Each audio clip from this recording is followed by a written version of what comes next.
राधे राधे, जय श्रीमन नारायण, हरे कृष्णा। कैसे हैं आप लोग? आशा करती हूँ कि श्री हरि की कृपा आप सभी पर बनी रहे, आप सभी स्वस्थ हो और अच्छे हो।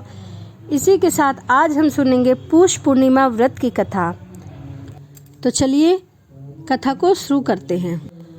द्वापर युग में एक बार यशोदा मैया ने श्री कृष्ण से कहा कि तुम तो पूरे संसार के पालन करता हो, आज तो मुझे कोई ऐसा व्रत बताओ जिसे करने से कोई भी स्त्री विधवा ना हो, उसे विधवा होने का भय ना हो तथा इससे मनुष्य की सभी मनोकामनाएं पूर्ण हो। श्री कृष्ण बोलते हैं कि माता, आपने अति उत्तम प्रश्न पूछा है, मैं आपको इसके बारे में विस्तार पूर्वक बताता हूँ।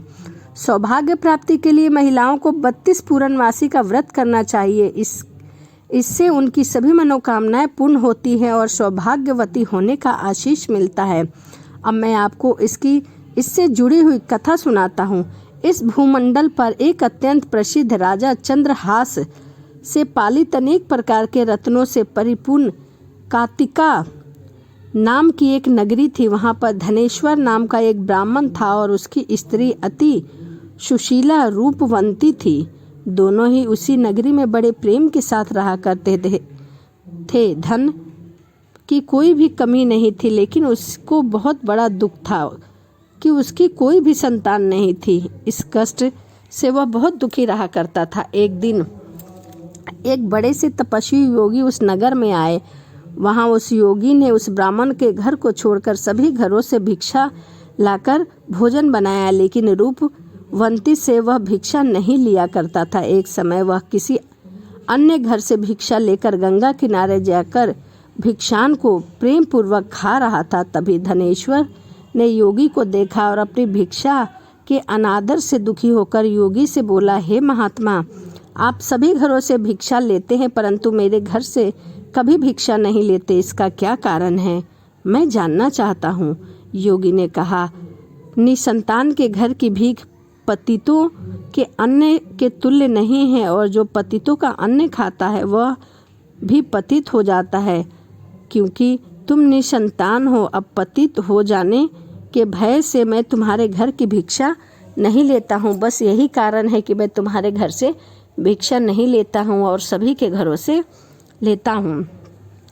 तभी धनेश्वर यह बात सुनकर अपने मन में बहुत दुखी हुआ और हाथ जोड़कर योगी के पैरों पर जा गिरा तथा अंतर्भाव से कहने लगा, हे महाराज, यदि ऐसी बात है तो मुझको पुत्र की प्राप्ति कैसे होगी, किस प्रकार से होगी? आप सर्वज्ञ हैं, आप सब कुछ जानते हैं, आप मुझ पर कृपा करिए, आप मुझ पर कृपा अवश्य करेंगे। धन की मेरे पास कोई भी कमी नहीं है, परंतु मैं पुत्र न होने के कारण अत्यंत दुखी रहा करता हूँ। आप मेरे इस दुख का हरण करें, आप मेरे इस दुख का कारण बताएं। यह सुनकर योगी कहने लगे, हे ब्राह्मण, तुम चंडी देवी की आराधना करो। घर आकर उसने अपनी स्त्री से सभी वृत्तांत कहा और स्वयं तप के लिए नियमित वन को चला गया। वन में जाकर उसने चंडी देवी की उपासना की और उपासना करते हुए चंडी देवी ने 16वें दिन उसको प्रसन्न होकर दर्शन दिया और कहने लगा, हे धनेश्वर, तुझे पुत्र होगा, परंतु वह 16 वर्ष की आयु में ही मृत्यु को प्राप्त हो जाएगा। यदि तुम दोनों पति पत्नी मिलकर 32 पूर्णमासी का व्रत करोगे, विधि विधान से करोगे, तो तुम्हारा पुत्र दीर्घायु होगा। जितनी तुम्हारी सामर्थ्यता है उतने आटे के दिए बनाकर शिवजी का पूजन करना और पूर्णमासी का व्रत रखना। प्रातःकाल होने पर उस स्थान के समीप ही तुम्हें एक आम का वृक्ष दिखाई देगा। उस पर चढ़कर उस पर से एक फल तोड़ लेना। शीघ्र अपने घर चले जाना और अपनी स्त्री को सब वृत्तांत कहना। जब वह श्री शंकर जी का ध्यान करके उस फल को खा लेगी, तब भगवान शंकर की कृपा से वह गर्भवती हो जाएगी और उसे एक पुत्र की प्राप्ति होगी। जब वह ब्राह्मण प्रातःकाल उठा तो उसने उस स्थान के पास वही आम का वृक्ष देखा जिस पर आम का फल लगा हुआ था। उस ब्राह्मण ने उस आम के वृक्ष पर चढ़कर उस फल को तोड़ने का प्रयत्न किया, परंतु कई बार प्रयत्न करने पर भी वह वृक्ष पर न चढ़ पाया। तब उस ब्राह्मण को बहुत चिंता होने लगी। यह विघ्न विनायक श्री गणेश जी की वंदना करने लगा और बोला, हे दयानिधे, अपने भक्तों के विघ्नों का नाश करके, उनके मंगल कार्य को करने वाले, दुष्टों का नाश करने वाले, रिद्धि सिद्धि को देने वाले, आप मुझ पर कृपा करके इतना बल दे कि मैं इस मनोरथ को पूर्ण कर सकूं। इस प्रकार गणेश जी से प्रार्थना करने पर उसकी कृपा से धनेश्वर वृक्ष पर चढ़ गया और उसने एक अति सुंदर आम का फल देखा। उसने विचार किया कि जो वरदान से फल मिला है वह यही है और कोई फल दिखाई नहीं दे रहा है।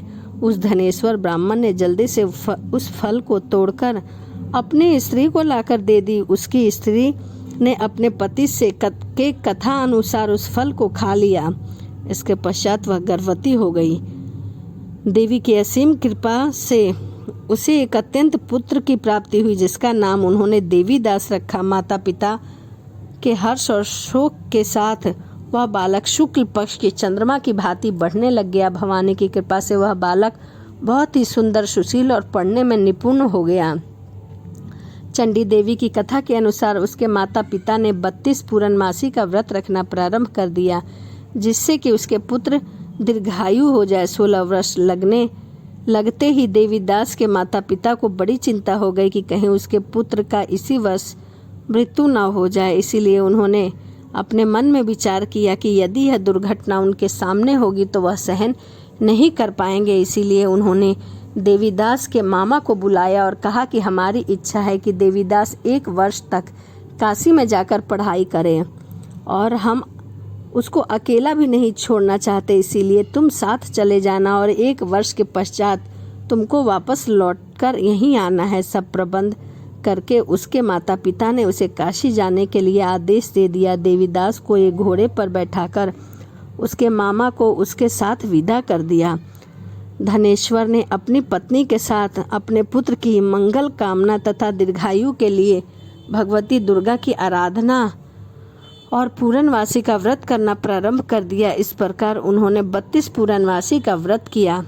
कुछ समय के पश्चात एक दिन दोनों मामा और भांजे मार्ग में रात्रि बिताने के लिए किसी ग्राम में ठहरे थे। उस दिन उस गांव में एक ब्राह्मण की अत्यंत सुंदरी, सुशीला, विदुषी और गुणवंती कन्या का विवाह होने वाला था। जिस धर्मशाला के अंदर वर और उसकी बारात ठहरे हुए थे, वहीं धर्मशाला में देवीदास और उसके मामा भी ठहरे हुए थे। संयोगवश कन्या को तेल आदि चढ़ाकर मंडप आदि का कृत्य किया जा रहा था, लेकिन लगन के समय वर को धनुवर्ता यानी कि एक वायु रोग, जिससे शरीर धनुष की तरह झुककर टेढ़ा हो जाता है, वह हो गया। इसके कारण वर के पिता ने अपने कुटुंबियों से परामर्श करके निश्चय किया कि यह देवीदास मेरे पुत्र जैसा ही सुंदर और सुशील है, क्यों न इसके साथ ही लगन करा देता हूँ। बाद में विवाह के अन्य कार्य में मेरा लड़का साथ चला जाएगा।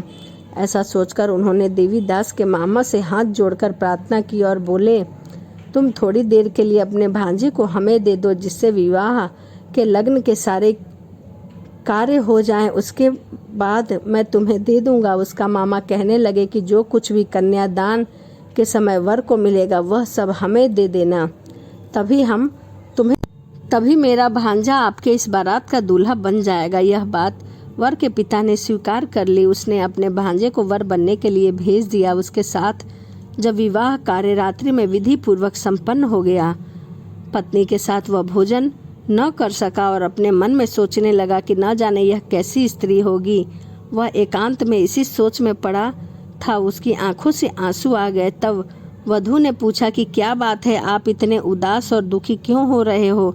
तब उसने सब बातें जो वर के पिता और उसके मामा के बीच में हुई थी उसको बतला दी। तब कन्या कहने लगी कि हे ब्रह्मा, विवाह के विपरीत कैसे हो सकता है। देव, ब्राह्मण और अग्नि के सामने मैंने आपको ही अपना पति बनाया है, इसीलिए आप ही मेरे पति हैं। मैं आपकी ही पत्नी रहूंगी, किसी अन्य की कदापि नहीं होंगी।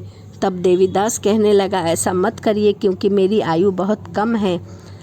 मेरे पश्चात आपकी क्या गति होगी, इन बातों को अच्छी तरह विचार कर लो। परंतु एक दृढ़ विचार वाली स्त्री थी। वह बोली कि जो भी गति होगी वह मैं देख लूँगी। हे स्वामी, आप उठिए और भोजन करिए। आप निश्चय ही रहिए, मैं आपकी ही पत्नी रहूँगी। इसके बाद देवीदास और उसकी पत्नी दोनों ने भोजन किया। शेष रात्रि में वो सोते रहे। प्रातः काल देवीदास ने अपनी पत्नी को 3 नगों से जड़ी हुई एक अंगूठी दी, एक रुमाल दिया और बोला, हे प्रिय, इसे लो और इसे संकेत समझकर स्थिर चित हो जाओ। मेरा मरण और जीवन जानने के लिए एक पुष्प वाटिका बना लो, जिसमें सुगंधित पुष्पों वाली एक पुष्प वाटिका है। उसमें कई प्रकार के रंग बिरंगे फूल हैं। उसको प्रतिदिन जल में सींचा करो, आनंद के साथ खेलो कूदो तथा उत्सव मनाओ।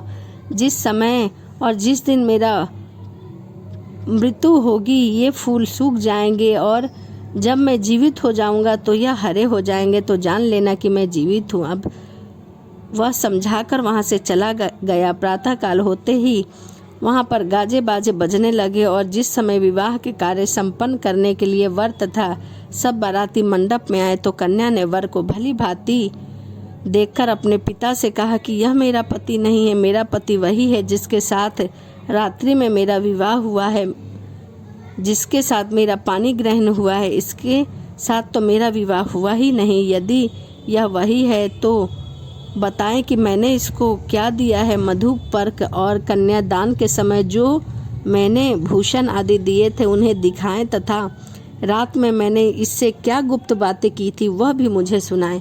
पिता के कथा के अनुसार वर को बुलाया गया। कन्या की यह सब बातें सुनकर वह कहने लगा कि मैं कुछ नहीं जानता। इसके पश्चात लज्जित होकर वह वहाँ से चले गए और सारी बाराती भी अपमानित होकर वहाँ से लौट गई। भगवान श्री कृष्ण ने बोला, हे माता, इस प्रकार देवीदास काशी विद्या अध्ययन के लिए चला गया। जब कुछ समय के बाद वह काल से प्रेरित होकर उसको एक सर्प ने रात्रि में डसने के लिए वहाँ पर आ गया। उस विषधर के प्रभाव से उसके शयन का स्थान चारों ओर से विष से विषैला हो गया, परंतु व्रत के प्रभाव से उसको काट न पाया, क्योंकि पहले ही उसकी माता ने 32 पूर्णमासी के व्रत कर लिए थे, जिसकी वजह से उस बच्चे को कुछ भी नहीं हुआ।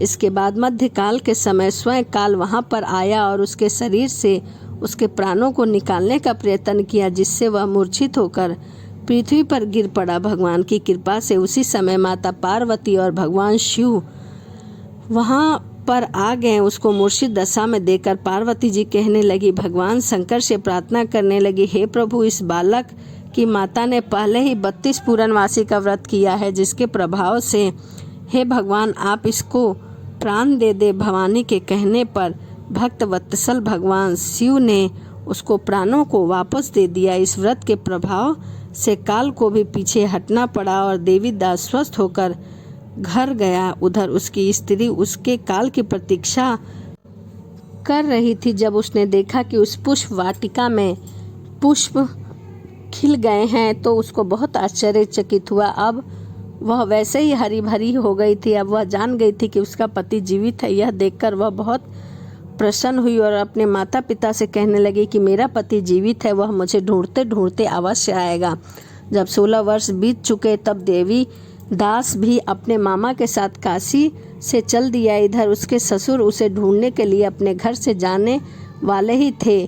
तब वह दोनों मामा भांजे वहां पर आ गए। देवीदास को आता हुआ देखकर ससुर बहुत प्रसन्न हुआ और साथ ही अपने घर लेके गया। उस समय नगर के निवासी भी वहां इकट्ठा हो गए और सबने निश्चय किया कि अवश्य ही इसी बालक के साथ इस कन्या का विवाह हुआ था। उस बालक को जब कन्या ने देखा तो पहचान लिया कि कहा कि हाँ, यही मेरे पति हैं जो संकेत करके गए थे।